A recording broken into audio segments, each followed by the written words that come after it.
the cracks.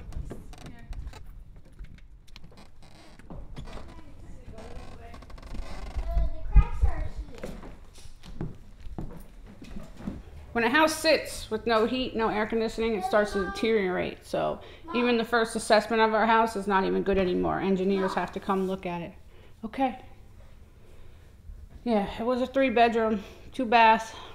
Bird room. Now it's just a dump. This was the bird room. We had birds. It's my dad's room. It's my. Just giving you the tour. I think the water was like up to. If I had one piece of furniture, I could know. Right up to here. It's gonna be hard to redo this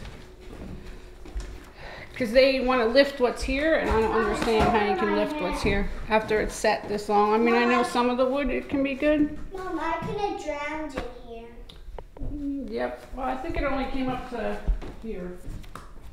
We moved here 6-7 years ago. My daughter was around 1, so she's going to be 7. My husband, he had not been here through many of the blizzards, so I was kind of used to always being the cool head and dealing with everything, because I always had a little kid with me. But being pregnant was a little different with this storm. But I think I was pretty cool-headed.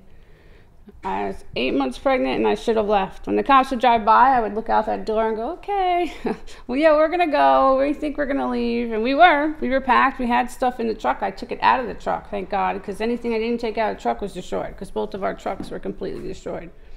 I tried to get stuff out of the back of it, but the keys stuck in the ignition. And that was all my daughter's stuff, soccer stuff, everything, gone. But we're just waiting on grants, and we've went 3 times, and twice they've lost our paperwork for that. And the $10,000 to stay in Ocean County, they lost the paperwork for that. We had all the stuff they had scanned with their signatures, their paperwork, their scan sheet. And I'm like, here, you did all this on the 17th. They had to redo it. Then they've changed some stuff, so they wanted more. So my husband has to go back this Wednesday, and I'll take it from there. It's just a waiting game. It's waiting and waiting and waiting. Then she said, inspectors have to come out, then an engineer, then 3 builders have to bid on it. Then it has to be approved. Then you come in and come up with a plan, which can be 3 to 6 months just to start, to even apply for permits. So I won't be back in my house for at least a year.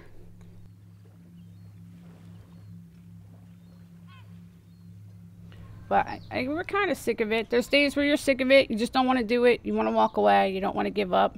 But you can't, because you're not going to die tomorrow. So you're going to spend the rest of your life in debt, you know, owing people tons of money. So you can't just walk away like you have no responsibility. I'm sure some people have, but you can't ever buy a car. Where are you going to live? You're stuck here forever. And everybody has a different story. And mine just, I happened to be pregnant when the storm hit. So I think more people felt sorry for me, which I never expected to be in that situation anyway. But I realized I had more of an edge where I could be a voice and maybe help some more people who really, really don't have any money, don't have anywhere to live, weren't lucky to find people like I was for a rental, and are really living in bad situations. They're living in people's basements and bedrooms of, you know, sisters, brothers, cousins' houses. They don't have anyone helping them. They don't have Facebook. They don't, you know, they're older. They're very confused. I was just talking to my neighbor here. I hooked him up with people to build him a ramp, but then they didn't show up. This guy, that was his little bit of hope. So those are the people I feel the most for. Myself, I can get through the day. I can figure it out. I have to be strong for my kids. Like my neighbor told you, she's the same thing. You don't get an option. You can't lay down and die. And the government doesn't really know what they're doing with us. We're not asking for any handouts, but I know there was money put aside for this. We just want what we need to get back to where we were, at least semi-close to where we were.